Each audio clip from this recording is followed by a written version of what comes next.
এক বাদশাহর এক পরমা সুন্দরী কন্যা ছিলেন।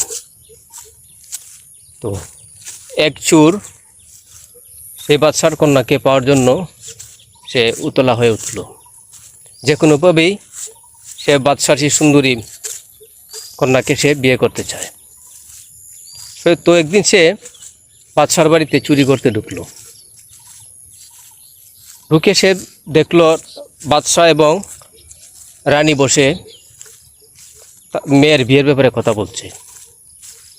তারা বলছে, আমাদের তো কোনো কিছুর অভাব নাই, তো আমরা আমাদের মেয়েকে বিয়ে দিব দিনদার এবং পরহেজগার ব্যক্তি দেখে।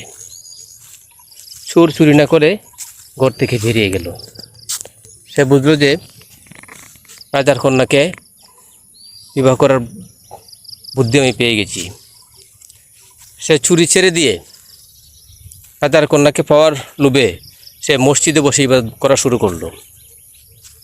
এমনভাবে সে ইবাদতে মশগুল হলো, চারদিকে তার নামটা ছড়িয়ে পড়লো যে মসজিদে একজন আবেদ এসেছে, বিরাট বড় বুজুর্গ। 3 দিনের পর দিন ওই চোর মসজিদে ইবাদতবন্দিতে মশগুল থাকত। তো একদিন বাদশাহ মেয়ের বিয়ে দিবেন, পাত্র খোঁজার জন্য লোক লস্কর পাঠিয়ে দিলেন চতুর্দিকে, দিনদার পরহেজগার পাত্র খোঁজার জন্য। তো সবাই এক ব্যক্তি বলল যে অমুক মসজিদে একজন দিনদার পরহেজগার ব্যক্তি আছে, সে সব সময় আল্লাহর ইবাদতে মশগুল থাকে। বাদশাহ লোক লস্কর পাঠিয়ে দিলেন, যথাযথ পদ্ধতিতে বিবাহের প্রোগ্রাম পাঠিয়ে দিলেন ওই চোরের কাছে।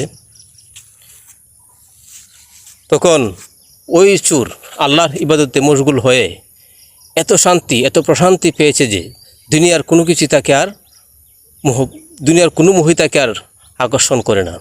সে বাদশার দূতকে বলে দিল, যাও তোমরা চলে যাও, আমি এর চেয়ে অনেক সৌন্দর্য আমি পেয়ে গেছি, আল্লাহর কুদরত এর চেয়ে অনেক অনেক সুন্দর, আমি আমার এই দুনিয়ার আর কোনো কিছু চাই না। আসলে ইবাদতে মানুষের মন সুন্দর হয়, পবিত্র হয়, দুনিয়া আকর্ষণ কমে, সেটা সত্য কথা। ধন্যবাদ সবাইকে।